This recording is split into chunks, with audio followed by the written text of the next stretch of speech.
नमस्कार विद्यार्थी मित्रांनो, स्वागत आहे तुमचं SK MPSC अकॅडमी या आपल्या यूट्यूब चॅनलमध्ये।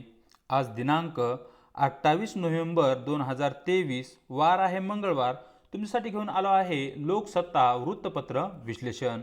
तर आज या ठिकाणी आजच्या अंकामध्ये आपण ढग आणि त्याचे जे काही प्रकार आहेत ते पाहणार आहोत। त्याचबरोबर सहकारी संस्था, महाज्योती, राज्य मागासवर्ग आयोग, कोल्हापूर, सिल्कयार बोगदा, रयत बंधू योजना, बुकर पुरस्कार, आत्मनिर्भर भारत मोहीम यावर आधारित सर्व ज्या न्यूज आहेत त्यांना आपण MCQच्या माध्यमातून डिस्कस करणार आहोत। एकूण 9 प्रश्न या ठिकाणी आपण पाहणार आहोत जे की आजच्या लोकसत्ता वृत्तपत्रावर आधारित आहेत। चला तर जी काही आजची आपली डिस्कशन आहे तिला या ठिकाणी आता आपण सुरुवात करूया। या ठिकाणी जी पहिली न्यूज आहे ती ढगा संदर्भात आहे आणि न्यूज अशी आहे, अवकाळीने अवकाळा, अशा प्रकारची न्यूज लोकसत्ता पेज क्रमांक 1 वरती तुम्ही पाहू शकताय।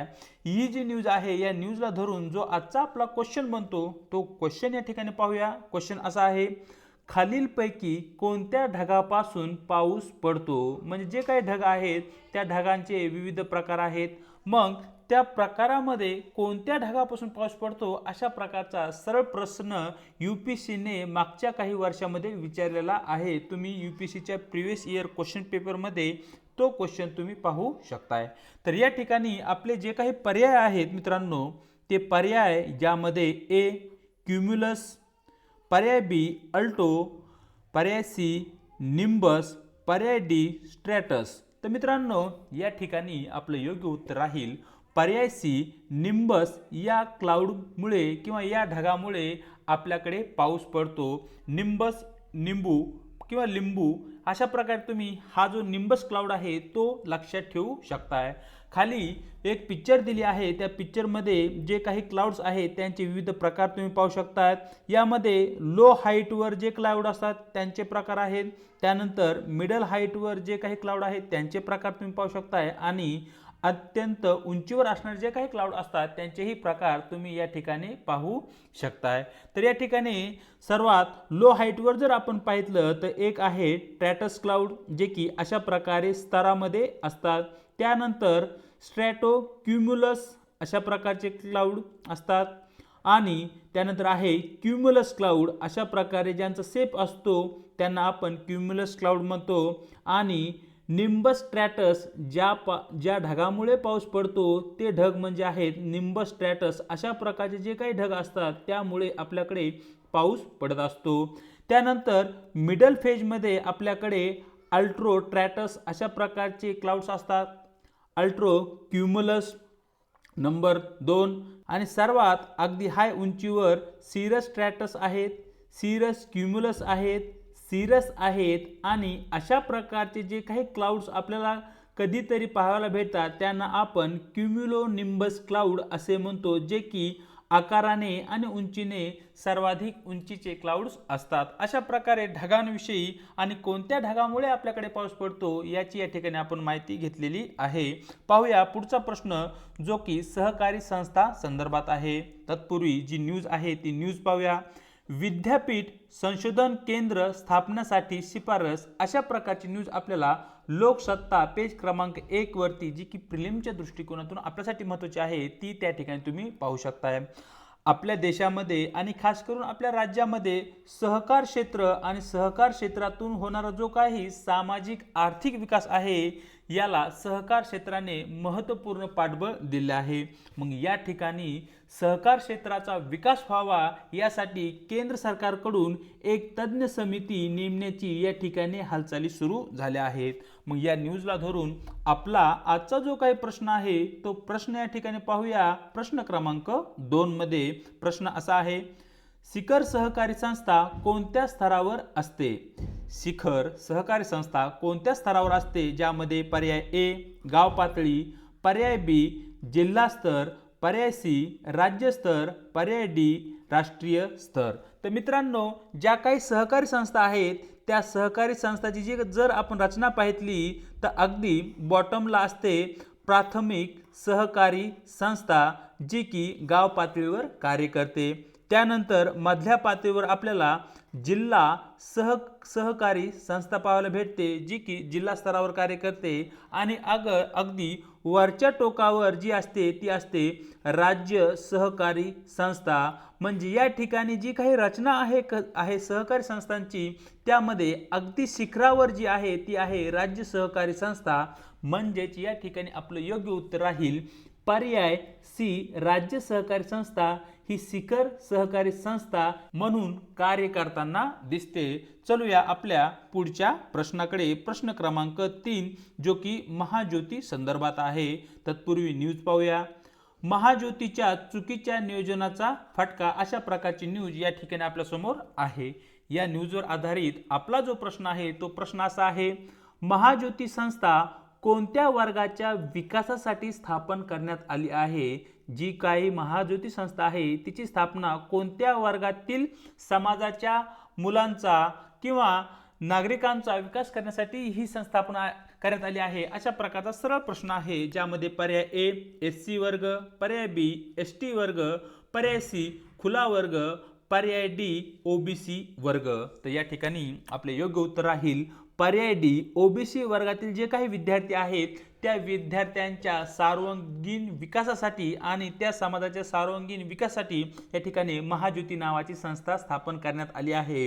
या संस्थेकडून जे काही PhD करणारे विद्यार्थी आहेत त्यांना फेलोशिप दिली जाते। त्याचबरोबर स्पर्धा परीक्षा म्हणजे MPSC UPSC ची तयारी करणारे जे काही विद्यार्थी आहेत त्या विद्यार्थ्यांना या ठिकाणी आर्थिक मदत केली जाते। त्याचबरोबर या संस्थाकडून विविध प्रशिक्षणाचे कार्यक्रमही राबवले जातात, ज्याच्या माध्यमातून विद्यार्थी प्रशिक्षण घेतील आणि स्वतःचा व्यवसाय ते करतील। अशा प्रकारचे जे काही नवनवीन उपक्रम आहेत ते महाज्योती या संस्थेमार्फत राबवले जातात। मग अशा प्रकारच्या ज्या काही संस्था आहेत त्यामध्ये सारथी नावाची एक संस्था आहे पहा, जी की मराठा समाजातील जे काही विद्यार्थी आहेत या मराठा समाजातील विद्यार्थ्यांसाठी कार्य करते। त्यानंतर बार्टी नावाची संस्था आहे जी की SC आणि जे काही आपले ST बांधव आहेत त्यांच्यासाठी कार्य करते। महाज्योती OBC साठी कार्य करते। अशा प्रकारच्या ज्या संस्था आहेत त्या प्रत्येक समाजातील विद्यार्थी किंवा विद्यार्थी घटकावर फोकस करतात आणि त्यांच्या विकासासाठी कार्य करताना या ठिकाणी दिसतात। आणि या सर्व संस्था राज्य सरकारकडून स्थापन करण्यात आलेल्या आहेत। हाही पॉईंट तुम्हाला या ठिकाणी माहिती असणं आवश्यक आहे। पाहूया प्रश्न क्रमांक 4 जो की राज्य मागासवर्ग आयोगा संदर्भात आहे। न्यूज अशी आहे, राज्य मागासवर्ग आयोगाची शुक्रवारी पुण्यात बैठक, अशा प्रकारची न्यूज तुम्ही लोकसत्ता पेज क्रमांक 3 वर पाहू शकता, जी की प्रिलिमच्या दृष्टिकोनातून आपल्यासाठी महत्त्वाची आहे। या ठिकाणी बैठक केव्हा आणि कोठे झाली हे आपल्यासाठी महत्त्वाचे नाहीये, परंतु या ठिकाणी जो काही राज्य मागासवर्ग आयोग आहे तो या ठिकाणी आपल्यासाठी महत्त्वाचा आहे। या संबंधित जो काही प्रश्न आहे तो प्रश्न पाहूया। महाराष्ट्र राज्य मागासवर्ग आयोग कायदा केव्हा संमत करण्यात आला? महाराष्ट्र राज्य मागासवर्ग आयोग कायदा केव्हा संमत करण्यात आला? तर या ठिकाणी आपला पर्याय ए आहे 2004, पर्याय बी 2005, पर्याय सी 1999, पर्याय डी 2000। तर मित्रांनो या ठिकाणी आपले योग्य उत्तर राहील पर्याय बी 2005 साली महाराष्ट्र राज्य मागासवर्ग आयोग कायदा संमत करण्यात आला आणि 2006 मध्ये महाराष्ट्र राज्य मागासवर्ग आयोगाची या ठिकाणी स्थापना करण्यात आली। पाहूया प्रश्न क्रमांक 5 जो की कोल्हापूर संदर्भात आहे। न्यूज अशी आहे, दीपोत्सवासाठी कोल्हापूरकरांची गर्दी, अशा प्रकारची न्यूज तुम्ही लोकसत्ता पेज क्रमांक 3 वरती पाहू शकता। या ठिकाणी सरळ जो आपला प्रश्न आहे तो प्रश्न पाहूया। कोल्हापूर शहर खालीलपैकी कोणत्या नदीच्या काठावर वसले आहे? या ठिकाणी बऱ्याच वेळा कोल्हापूर शहरामध्ये पूर आलेला आहे, त्यामुळे त्या ठिकाणचे जे काही जनजीवन आहे ते पूर्णपणे विस्कळीत झालेलं आहे पावसाळ्याच्या दिवसामध्ये। अशा प्रकारच्या न्यूज तुम्ही खूप पाहिल्या असतील। मग त्यामुळे कोल्हापूर शहर हे ऐतिहासिक दृष्ट्या महत्त्वाचे आहे आणि त्याचबरोबर या ठिकाणी आर्थिक दृष्ट्याही कोल्हापूर शहर हे महाराष्ट्रामधील एक महत्त्वाचे शहर आहे। मग ते शहर कोणत्या नदीवर वसले आहे हे आपल्याला माहिती असणं आवश्यक आहे। या ठिकाणी आपला पर्याय ए आहे पंचगंगा, पर्याय बी आहे शरीव नदी, पर्याय सी चंबळ, डी मुशी। तर मित्रांनो या ठिकाणी आपले योग्य उत्तर राहील पर्याय ए पंचगंगा या नदीवर कोल्हापूर शहर हे वसले आहे। पंचगंगा नदीविषयी जर तुम्ही थोडक्यात माहिती पाहिली तर पंचगंगा नदीचा उगम प्रयाग संगम या ठिकाणी होतोय आणि पंचगंगा ही कृष्णा नदीची उपनदी आहे। हाही पॉईंट तुम्हाला माहिती असणं आवश्यक आहे। त्याचबरोबर तुम्हाला कमेंट बॉक्समध्ये एक आपल्या प्रश्नाचं उत्तर लिहायचं आहे, ते म्हणजे जे काही राधानगरी धरण आहे, राधानगरी धरण हे कोणत्या नदीवर बांधण्यात आले आहे आणि ते कोणी बांधले आहे। एक तर नदी कोणती आहे ते तुम्हाला सांगायचे आहे आणि हे राधानगरी धरण कोणी बांधले आहे तेही तुम्हाला कमेंट बॉक्समध्ये मला उत्तरामध्ये सांगायचे आहे। चलूया पुढच्या प्रश्नाकडे। प्रश्न क्रमांक 6 या ठिकाणी आपण पाहणार आहोत, जो की सिल्कयार बोगद्या संदर्भात आहे। न्यूज अशी आहे, मजुरांच्या सुटकेसाठी बचाव कार्य नव्या जोमाने, अशा प्रकारची न्यूज आपल्याला लोकसत्ता पेज क्रमांक 5 वरती पाहायला भेटल। आपणा सर्वांना माहित असेल की अलीकडेच एका बोगदा दुर्घटनेमध्ये आपले 41 कामगार त्या ठिकाणी अडकले आहेत आणि त्यांच्या बचावाचे कार्य मागच्या 15 ते 16 दिवसापासून त्या ठिकाणी चालू आहे। मग या न्यूजच्या आधारावर जो आजचा आपला प्रश्न आहे तो प्रश्न या ठिकाणी पाहूया। अलीकडे चर्चेत असणारा सिल्कयारा बोगदा कोणत्या राज्यात आहे? अलीकडे चर्चेत असणारा सिल्कयारा बोगदा कोणत्या राज्यात आहे या प्रश्नाचं तुम्हाला उत्तर द्यायचे आणि या ठिकाणी आपले पर्याय आहेत। पर्याय ए उत्तर प्रदेश, पर्याय बी हिमाचल प्रदेश, पर्याय सी उत्तराखंड, पर्याय डी जम्मू काश्मीर। तर मित्रांनो या ठिकाणी आपले योग्य उत्तर राहील पर्याय सी उत्तराखंड या राज्यातील उत्तर काशी नावाचा जो काही जिल्हा आहे त्या जिल्ह्यामध्ये सिल्कयारा बोगदा आहे आणि त्या ठिकाणी अशा प्रकारची दुर्घटना झाली आहे ज्यामध्ये काही आपले कामगार अडकलेले आहेत आणि त्यांना रेस्क्यू करण्याचे प्रयत्न अजूनही आपले चालूच आहेत। पाहूया प्रश्न क्रमांक 7, जो की रयतू बंधू योजने संदर्भात आहे। या ठिकाणी जी न्यूज आहे ती न्यूज या ठिकाणी पाहूया। न्यूज राजकीय आहे, परंतु आपल्यासाठी जी रयतू बंधू योजना आहे ती महत्त्वाची आहे। न्यूज अशी आहे, रयतू बंधू योजनेअंतर्गत आर्थिक मदतीस मज्जाव, अशा प्रकारची न्यूज तुम्ही लोकसत्ता पेज क्रमांक 5 वरती पाहू शकता। या संबंधित जो काही आपला प्रश्न आहे तो प्रश्न पाहूया। रयतू बंधू योजना कोणत्या राज्य सरकारकडून सुरू करण्यात आली आहे? रयतू बंधू योजना कोणत्या राज्य सरकारकडून सुरू करण्यात आली आहे, म्हणजे कोणत्या राज्याची रयतू बंधू योजना आहे अशा प्रकारचा तो सरळ प्रश्न आहे। ज्यामध्ये आपला पर्याय ए तमिळनाडू सरकार, पर्याय बी केरळ सरकार, पर्याय सी आंध्र प्रदेश सरकार, पर्याय डी तेलंगणा सरकार। तर मित्रांनो या ठिकाणी आपलं योग्य उत्तर राहील पर्याय डी तेलंगणा सरकारकडून शेतकऱ्यांसाठी रयतू बंधू योजना सुरू करण्यात आली आहे। या ठिकाणी जे काही शेतकरी आहेत त्या शेतकऱ्यांना प्रत्येक हंगामामध्ये प्रति एकरी 4000 रुपये पाठबळ अनुदान दिलं जातं तेलंगणा सरकारकडून आणि या ठिकाणी या राज्यातील सर्वच्या सर्व शेतकरी या योजनेचे लाभार्थी आहेत किंवा या योजनेसाठी ते एलिजिबल आहेत। अशा प्रकारची ती रयतू बंधू योजना आहे।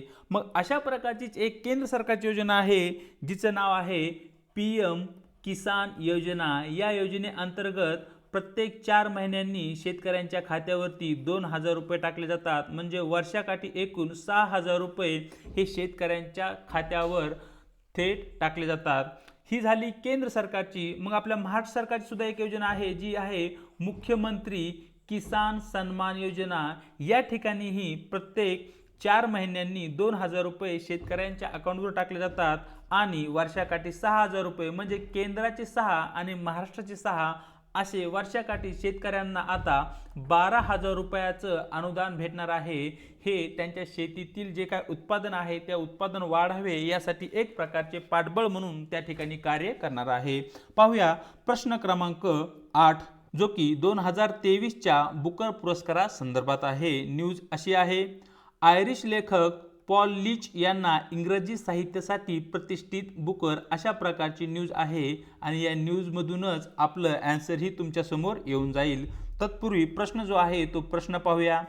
प्रतिष्ठित बुकर पुरस्कार 2023 साठी कोणाची निवड झाली आहे? अशा प्रकारचा आपल्या समोर प्रश्न आहे, ज्यामध्ये पर्याय ए आहे पॉल लीच, पर्याय बी सारा बर्नस्टाइन, पर्याय सी जोनाथन एस्कोफरी, पर्याय डी पॉल हार्डिंग। तर मित्रांनो या ठिकाणी ज्याप्रमाणे आपण न्यूजमध्ये डिस्कस केला आहे तर या ठिकाणी आपले योग्य उत्तर आहे पॉल लीच यांना 2023चा बुकर पुरस्कार या ठिकाणी जाहीर झाला आहे आणि त्यांची कादंबरी प्रोफेट सॉन्ग नावाची जी काही कादंबरी आहे त्या कादंबरीसाठी तो जाहीर झाला आहे। प्रोफेट सॉन्ग ही जी कादंबरी आहे या कादंबरीचं नावही तुम्हाला माहिती असणं आवश्यक आहे आणि ते एक आयरिश लेखक आहेत, हाही पॉइंट तुम्हाला या ठिकाणी माहिती असणं आवश्यक आहे.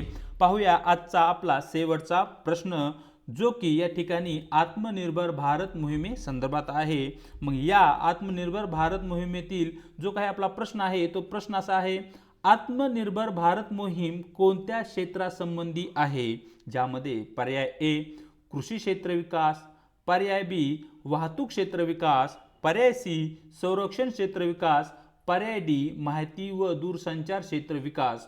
तर या ठिकाणी आत्मभारत मोहीम ही संरक्षण क्षेत्र विकासासंबंधी असलेली मोहीम आहे. म्हणजे आपला जो भारत देश आहे त्या भारत देशाला संरक्षण सामग्री असेल, संरक्षणासंबंधी जे काही उत्पादन आहे या गोष्टींमध्ये आत्मनिर्भर करण्यासंदर्भात केंद्र सरकारची ती योजना आहे. आणि ही जी योजना आहे ती आपल्याला आपल्या संरक्षण क्षेत्रामध्ये आपल्या देशाला आत्मनिर्भर स्वावलंबी बनवण्यासाठी एक महत्त्वपूर्ण योजना केंद्र सरकारची असलेली या ठिकाणी आपल्याला दिसते. तर अशा प्रकारे आपण दिनांक 28 नोव्हेंबरचं जे काही आपलं वृत्तपत्र डिस्कशन आहे ते चांगल्या प्रकारे या ठिकाणी केलेलं आहे.